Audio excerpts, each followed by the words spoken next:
ఏది అయినా ట్రై చెయ్యి ఆచి చికెన్ మసాలా. ఆచి చికెన్ మసాలా.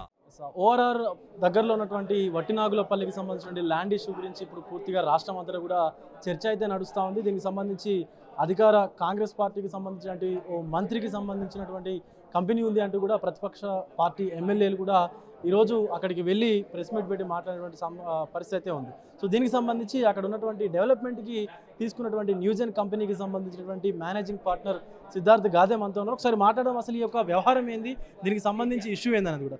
సో నమస్తే సిద్ధార్థ్ అన్న, ఏం జరుగుతూ ఉంది అసలు? ల్యాండ్ మీరు ఎప్పుడు అది డెవలప్మెంట్కి తీసుకున్నారు? ఇందులో మీ న్యూజెన్కు సంబంధించి ఎవరెవరు పార్ట్నర్స్ ఉన్నారు? హర్షాన్ని ఎందుకు లాగుతా ఉన్నారు? మంత్రి పొంగులేటి శ్రీనివాస్ రెడ్డి కొడుకుని ఎందుకు లాగుతా ఉన్నారు దీనిలోకి? నా పేరు సిద్ధార్థ్ గాదే అండి. మీరు చెప్పినట్టు నేను మేనేజింగ్ పార్ట్నర్ ఈ కంపెనీకి. మేము లాస్ట్ ఇయర్ వీళ్ళ దగ్గర ల్యాండ్ మేము డెవలప్మెంట్కి తీసుకున్నాం. As a developers simple logic అందరికీ తెలిసిందే, ల్యాండ్ ఓనర్స్ ఎంత ల్యాండ్ మాకు ఇస్తే మేము అంత ల్యాండ్లో మేము డెవలప్ చేస్తాం. వాళ్ళు 5 acres ఉండని 10 acres ఉండని డజంట్ మ్యాటర్, మాకు ఎంత ల్యాండ్ ఇస్తే అంత ల్యాండ్లో డెవలప్ చేస్తాం. ఇదొక family, internal family boundary issue. ఆ బౌండరీ ఇష్యూని పట్టుకొని దీన్ని పొలిటిసైజ్ చేస్తున్నారు. పొలిటికల్గా దీన్ని ఏదో కవరప్ చేసుకొని చేద్దామని చేస్తున్నారు. Small survey it's a boundary issue. నా కంపెనీలో Harsha one of the partner. అందుకు హర్ష ఫ్యామిలీ పొలిటికల్గా ఉందని అందరినీ ఇబ్బంది పెడుతున్నారు. వాళ్ళ ఎజెండా ఏమన్నా ఉండని ఏదన్నా ఉండని, but this is not the right way because it's hurting all of us. సంబంధం లేకున్నా మేము యాజ్ అ డెవలపర్స్ మేము ఎంత ల్యాండ్ ఇస్తే అంత ల్యాండ్లో మేము డెవలప్ చేస్తాం. ఎప్పుడు తీసుకున్నారు డెవలప్మెంట్కి? మీరు ఏ సంవత్సరంలో తీసుకున్నారు? 25 లాస్ట్ ఇయర్. మీరు డెవలప్మెంట్కి తీసుకున్నప్పుడు ఎంత ల్యాండ్ మీకు డెవలప్మెంట్కు ఇస్తామని చెప్పి వాళ్ళు అవినాష్ సంబంధించిన ఫ్యామిలీ చెప్పారు? మాకు పర్టిక్యులర్లీ ఎక్స్ అమౌంట్ ఇస్తాము అని వాళ్ళు చెప్పలేదు. వాళ్ళ దగ్గర ఉన్న ల్యాండ్ మాకు కొంత ఇచ్చారు. And it's just not Abhinav family, చాలా మంది ఉన్నారు, చాలా ఫ్యామిలీస్ ఉన్నారు, చాలా పార్ట్నర్స్ ఉన్నారు. వేరే దాంట్లో వీళ్ళకు బౌండరీ ఇష్యూ వీళ్ళ మధ్యలో జరుగుతుంది. అది వీళ్ళ ఓన్ ఫ్యామిలీ వీళ్ళ మధ్యలో జరుగుతుంది. ఆ ఇష్యూ కోర్టులో కూడా ఉంది. అది యూ కెన్ జస్ట్ మీరు వెళ్ళి చెక్ చేసుకోవచ్చు. It's everything is out in the open. అది నడుస్తున్నందు వాళ్ళు ఐ డోంట్ నో, అది స్టిల్ ఇట్స్ గోయింగ్ ఆన్. మరి ఎందుకు వాళ్ళ సతీష్ అంకుల్ పల్లవి అంటే వీళ్ళందరూ పొలిటిసైజ్ ఎందుకు చేస్తున్నారు? I don't know who is guiding them.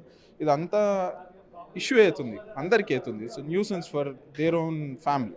So వాళ్ళు అడిగేది ఏంటి అంటే, వాళ్ళు చాలా క్లోజ్ ఫ్యామిలీ వాళ్ళు. ఇస్ అంకుల్ కూర్చొని మాట్లాడుకుందాము, ఇష్యూ ఏంది సర్వే చేసి మనం సెటిల్ చేసుకుందాము. వీళ్ళు చెప్పేది అక్కడ రియాలిటీ కూడా ఏంది అంటే, వీళ్ళు అనేది నాట్ ఈవెన్ అ సెంట్ వాళ్ళకి పోతుంది. పోదు కాబట్టి మీరు కూర్చోండి, చూసి మాట్లాడుకోండి అని చెప్తున్నారు. మరి మీకు వాళ్ళ ఫ్యామిలీకి అసలు సంబంధం లేదు, మరి మీ కంపెనీని ఎందుకు ఈ కేసులోకి లాగుతా ఉన్నారు? అసలు దీన్ని ఎందుకు ఇంకా ఎక్స్పోజ్ చేస్తున్నారు? అది మాకు కూడా అర్థమవుతలేదు. ఎందుకంటే మాకు వీఆర్ డెవలపర్స్, మాకు మీరు ఎంత ల్యాండ్ ఇస్తే అంత ల్యాండ్లో చేస్తాం బాస్, మాకేం సంబంధము. దాంట్లో ఎంత ఉండని మీరు ఎక్స్టెండ్ మీరు ఇస్తే మేము దాంట్లో ప్రాజెక్ట్ చేసుకుంటాం. సో మమ్మల్ని ఎందుకు లాగుతున్నారో ఇంకా మీకు అర్థమై ఉంటుంది. అది I don't know what it is. Thank you. ఇంకొకటి, కేటీఆర్ గారు టైం ఇస్తే అభినవ్ షా ఫ్యామిలీ వెళ్ళి కలిసి మాట్లాడతారని చెప్పి మీరు చెప్పారు. అంటే ఆయన అన్నారా, కేటీఆర్ అన్నారా? ఈరోజు మార్నింగ్ కేటీఆర్ గారు అన్నారు కదా, ఎవరికి ఏమైనా ఇష్యూ ఉంటే మీరు మన బీఆర్ఎస్ భవన్కి రావచ్చు, ఉండొచ్చు అని. సో అభినవ్ అన్న ఇంతసేపు అంటుండే కదా, మాకు ఇష్యూ ఉంది, మా సైడ్ కూడా వినండి. ఐ నో కేటీఆర్ గారు రామన్నకు దగ్గరికి వెళ్ళి చెప్పుకుంటామని, మా సైడ్ మా వర్జన్ కూడా ఒకటి వినండి, మా బాధ కూడా వినండి. విన్నాక మీకు అర్థమవుతుంది అని. ఎందుకంటే కోర్టులో నడుస్తుంది, కోర్టు తీర్పు ఇచ్చిన దాని ప్రకారం both parties will go on. కానీ రామన్న ఇన్వాల్వ్డ్ అయిండు కాబట్టి అన్నకు కూడా 2 sides ఐడియా ఉండాలి కాబట్టి వీళ్ళు వెళ్ళి చెప్తా అని అంటున్నారు. ఇటు అసలు సంబంధమే లేని మా కంపెనీని ఈ యొక్క ఇష్యూలోకి లాగుతూ ఉన్నారు. వాళ్ళు ఎంత ల్యాండ్ ఇస్తే మేము దాంట్లో డెవలప్ చేసి ఇవ్వడానికి మాత్రమే మాట్లాడుకున్నామంటూ కూడా న్యూజెన్ కంపెనీ మేనేజింగ్ పార్ట్నర్గా ఉన్నటువంటి సిద్ధార్థ్ అయితే చెప్తా ఉన్నారు. వీడియో జర్నలిస్టు పవన్తో Vijay, big TV, Somajiguda press club నుండి.